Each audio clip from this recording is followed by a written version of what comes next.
Yay! Yeah, I just wanted to make like a really weird opening. Yeah. You guys might be wondering, why is there wallpaper on the screen? I'll tell you why. How can I tell you why? No, I know. Yeah, I know what it is, but I just don't know how to put it in words. I have to think about what I say, like normal people, and it's not fucking fair. But so this is a fan fiction. It's called Their First Adventure. I wanted to do because this is one of my favorite shippings, and I am a shipper.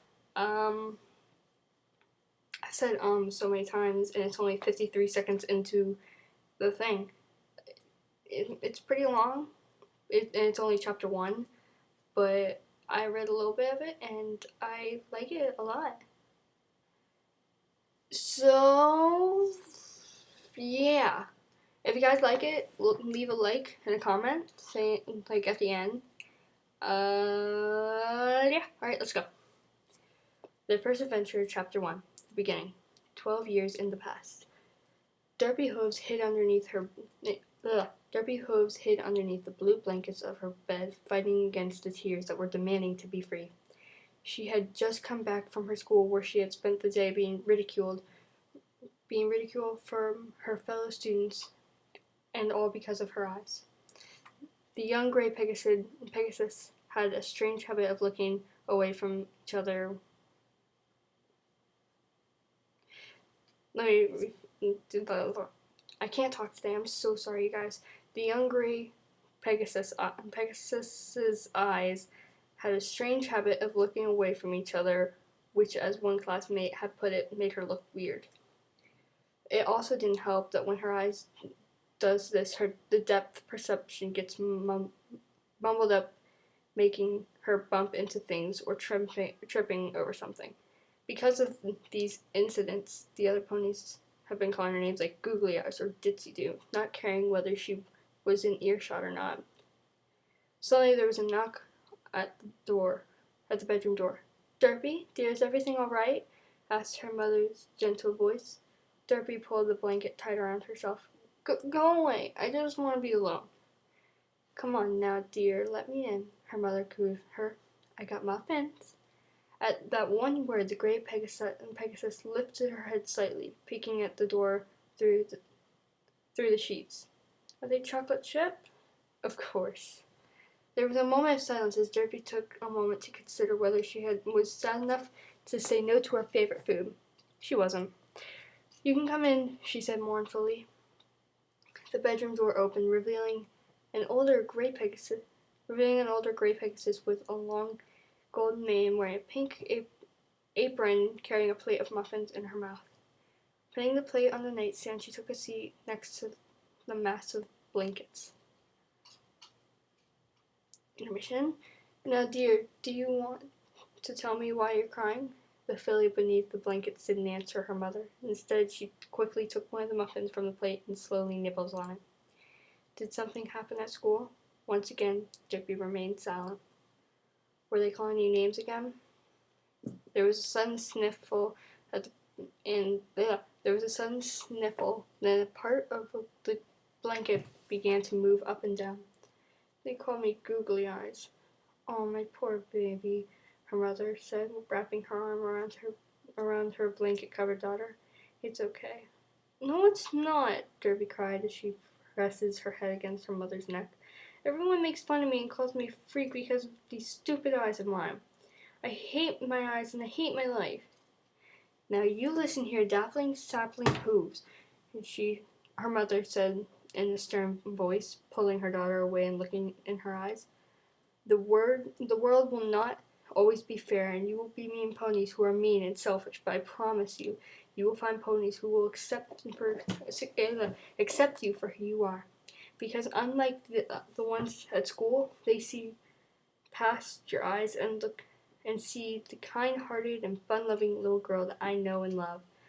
Derpy looked into her mother's eyes for a long moment. The tears had stopped flowing down her face, and she was feeling less sad than a moment ago. "Really?" "Really."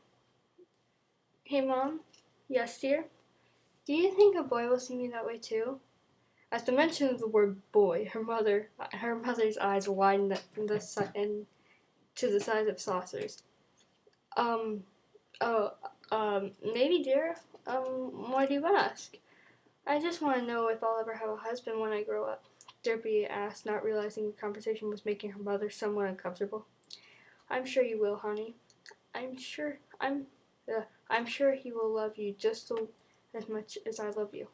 But dang it, sorry. But that will be many, many, many years in the future. Okay. Okay, Mom. Good. Now, will you mind passing me a muffin? For the rest of the afternoon, Derpy and her mother sat in her room eating chocolate chip muffins and talking about the friends she will one day meet. 534 years into the future.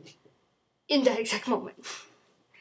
Dr. Whooves, you can't do this, Cronus protested to the brown stallion who was busy drugging a large piece of cable to what looks like a miniature blue barn. The brown horse ignores his fellow scientists as he plugged it into the cable in the back of the barn. The TARDIE isn't ready for this. If you activate the time vortex now, it could explode or cause a planet-wide blackout, or it could do what we built her to do. The doctor said, walking over to the other side of the lab and to get another cable. Honestly, Cronus, you need to relax. Real quick, TARDIE is time and relative. I don't know, but the E is Equestria, so it's not TARDIS. It's, yeah. Yeah, I don't know. Okay, so let's back to the story. The awesome story of a shipping. Relax, roared the blue stallion. Relax, roared the blue stallion who was following behind the doctor. You want me to relax? Yes, if you don't mind. Cronus shook his head at his friend in disgust. Why was it every time that when they work together, Whooves has to do something completely dangerous? True, his recklessness made him a famous inventor and a price of being deemed as a mad scientist. The doctor actually found the idea funny and would often dress the part on Nightmare Night. You're insane, the blue stallion sighed, realizing it was hopeless to try to talk the doctor out of this. The doctor chuckled lightly as he connected the last of the cables to the TARDIE. Well, you know what they say about geniuses being confused with the insane. With all the power cables connected to the blue barn, the two scientists opened its doors and stepped in. Now on the outside, the barn looks as if it could only fit one or two ponies at the same time, and on the inside, however, it was a much different story. The inside of the TARDIE was as large as a ballroom with a large pillar standing in the center. Dr. Whooves moved to one of the many panels that surrounded the pillar, casually mumbling to himself as he started to press buttons and pull levers. Cronus, meanwhile, stood by the door, ready to run for it if there is the slightest chance of danger. Okay, that should do it, the doctor said as he finished his typing in the panel. Now all we need to do is activate the time vortex, pump in enough power to bring the main computer online, and then open a controlled wormhole without causing a permanent rip in the space-time continuum. Simple. You always say that, Cronus muttered under his breath. Cronus, would you mind closing the doors, please? Dr. Who's calling back to the other side of the pillar to type on another panel. We wouldn't want to be sucked out when we enter the wormhole now, would we? Don't you mean if we enter the wormhole? The doctor chuckled lightly. I would think you would know by now that I never deal with ifs. Of course, how silly of me, Cronus said, closing the door and locking it. I still think this is going to end with you killing us. Oh, really? Then why are you still here? Because if this thing doesn't work and we actually manage to travel through time, if this thing does work and we actually manage to travel through time, I'm not letting you take all the credit, he said, making the doctor chuckle again. Taking his place opposite of the doctor, the two stallions began to slowly bring their invention to life. Bringing the main computer online was the easy part. However, activating the time vortex was a different matter entirely. The device had to be carefully fed power. Too much in the years of work along their lives would go up in flames. Too little, and it would not activate. How's everything looking on your end? Dr. Whooves asked him while keeping an eye on the power readings on the screen before him. Good so far, the blue stallion answered, also keeping his eyes on the screen. But the time vortex needs a lot more energy than I expected. How much? From the top of my head, I would say 25%. The doctor lifted his head and looked at his friend in questionability. I thought you said anything over 20% would be bad. Over 20% would be bad. My lips stuck there. Well, that's what the simulations say, Cronus said, looking back at the doctor, who, to his surprise, looked as if he was having second thoughts. Don't suppose you've changed your mind?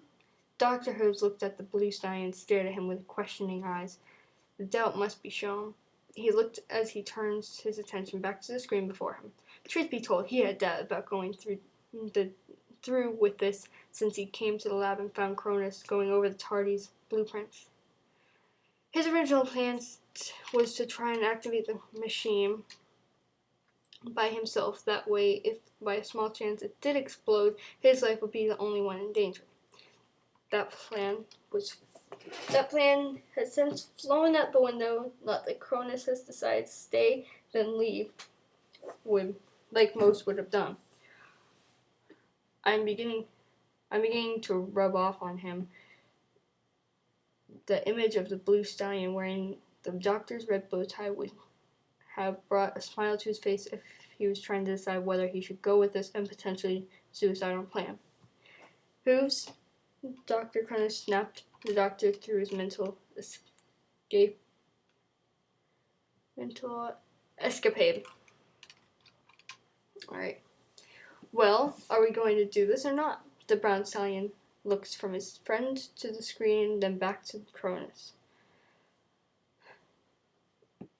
He had come too far now to just turn around and leave with his tail in between his legs.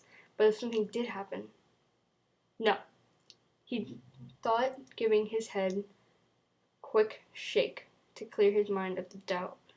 I do not deal with ifs. The machine is going to work perfectly fine, just as I can calculated,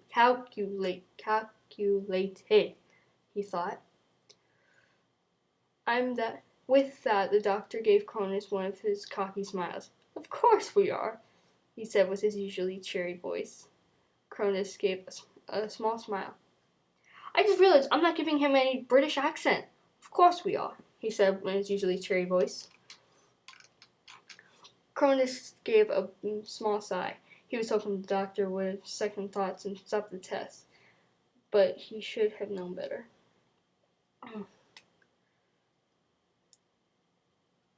Where was I? Once he set his mind on something, nothing could change it, not even himself. Alright then, the blue stallion muttered. Let's start getting 20% then, if we have the time to pray. The two scientists began the long and painful, agonizing process of feeding the time vortex power. Soon they had heard a soft humming coming from the pillar, which made both the ponies excited and cautious. The device was slowly activating, and they were only at 17%. So far, so good, Cronus said, sounding slightly more confident than before. Dr. Whooves, on the other hand, was feeling even more nervous as he watched the power level rise. For some strange reason, there was a small voice in the back of his head demanding he stop the test. That it was too dangerous, but he ignored it. All of his calculations said that that the chances of something going wrong was virtually zero. The humming sound from the pillar grew even louder, and a faint glow could be seen in its center. Cronus was growing more and more excited in each passing second. I don't believe this, he thought. It's actually working. The time vortex is actually responding. When they finally reached 20%, the glow within the pillar were almost reaching the top and bottom, and the humming was almost deafening. It needs more power, Cronus said impatiently, like a child who wants to open his birthday present early. The doctor noticed this, with one of his eyebrows raised in a questioning manner. You've changed your tune, he said. That was a horrible British accent. You've changed your tune, he said. God damn it. What happened to the whole I'm going to kill us and stuff? That was before I saw these readouts, the blue sign replied defensively. The power levels are steady. The core is nowhere near the red zone, and the time vortex is responding perfectly. Just needs a little more energy, and we're making history. For a time, and the doctor shared his friend's enthusiasm, but then something in the computer screen made his stomach turn up in knots. It really says tired. Whatever. It was a small energy surge from the time vortex, so small in fact that most scientists wouldn't have seen it or paid it any attention. Luckily, Dr. Whooves wasn't like most scientists. Cronus, we need to shut the TARDIE down now, he shouted in barely controlled panic. The blue scion looked at the doctor, confused as to the sudden urgency. What? Why? There's no time to explain. Just do it. But we've come so far, Cronus pretended, not wanting to lose his chance of becoming a renowned scientist like his friend. I don't see anything on my screen that would call for immediate shutdown. Just do it! For a moment, the blue stallion was stunned by the doctor's voice outburst. It was extremely rough as the doctor raised his voice, and even when it did, it was only in the most severe of situations. After regaining his senses, Cronus reluctantly followed the doctor's orders and performed the shutdown. But the computer wasn't responding to the command. In fact, it was continuing to feed power to the time vortex. What are you doing? Dr. Whooves demanded. I said shut it down!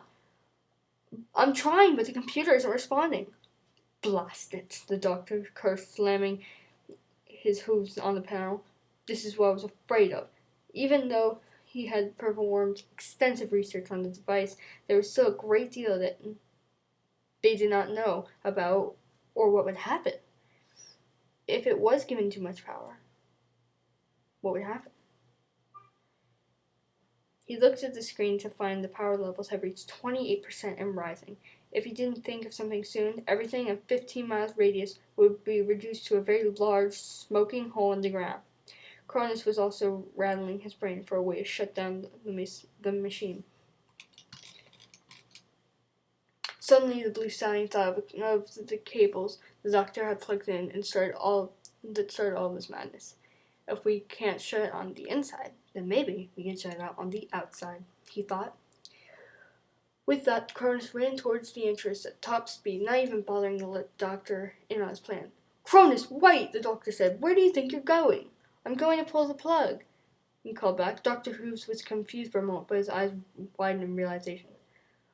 Of course, why didn't I think of that? He thought as he rushed to his friend's side. However, if he had stayed at the station where he would not have seen the words quantum leap activated flash across his screen. Cronus reached the doors first, but Doctor was a couple of steps behind. The blue stallion quickly pulled up the doors aside and expected to see a familiar lab where they had been working for the past 5 years. What he found was beyond his comprehension. Mission? Instead of the large white room with cables littered on the floor and the pony was staring at what he can only describe as a tunnel of light. He stayed where he was for a brief moment, his face to the perfect image of shock and confusion before suddenly being pulled out of the TARDIE by some invisible force. Cronus screamed in horror as his hoof left the safe contact of the time machine's floor. He tried to grab onto something, but it happened too fast. There was nothing he could do to save himself from being pulled into the tunnel. Just as he had lost hope, he felt something grabbing onto one of his legs. Looking back to the entrance of the time machine, he saw the doctor hanging out of the TARDIE with one hoof holding on his leg, and the other securely onto the machine's doorframe. "Pull me back in! Pull me back in!" the blue science shouted at the top of his lungs. "I'm trying," the doctor said as he tried pulling his friend back to the safety of the time machine. It was a losing battle as the doctor could feel his grip on Cronus' leg was slipping. The blue scion felt this too and began to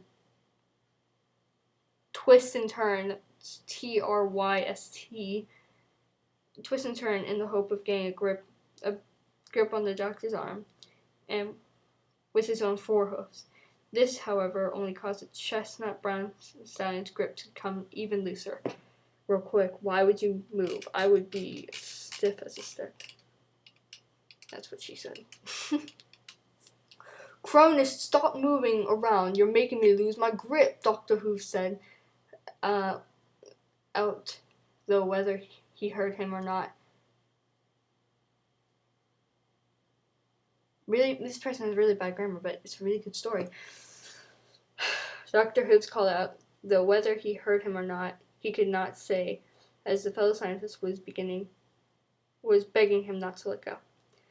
Pulling with all his strength, he had the doctor slowly pulled himself back into the TARDIE with his hoof still holding onto Cronus' leg. As soon as his hind legs were touching the machine floor, he grabbed the blue stallion's other leg, and with his free hoof making the job pulling him back in easier. The doctor smiled as he was seconds from bringing his friend back into the time machine.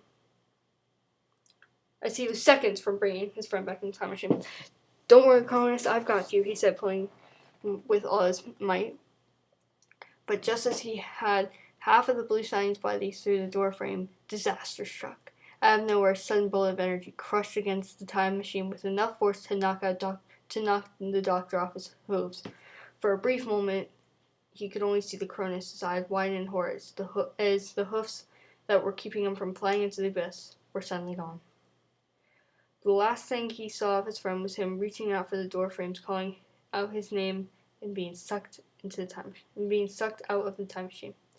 "Cronus!" cried the doctor as he got back onto his feet. He quickly ran to the doors, and knowing that he could not save him, but deep down he knew that there was nothing he could do. Cronus was gone, washing away in the portal through time in which he could not have died upon being swept away, or is now permanently stuck in a time limbo.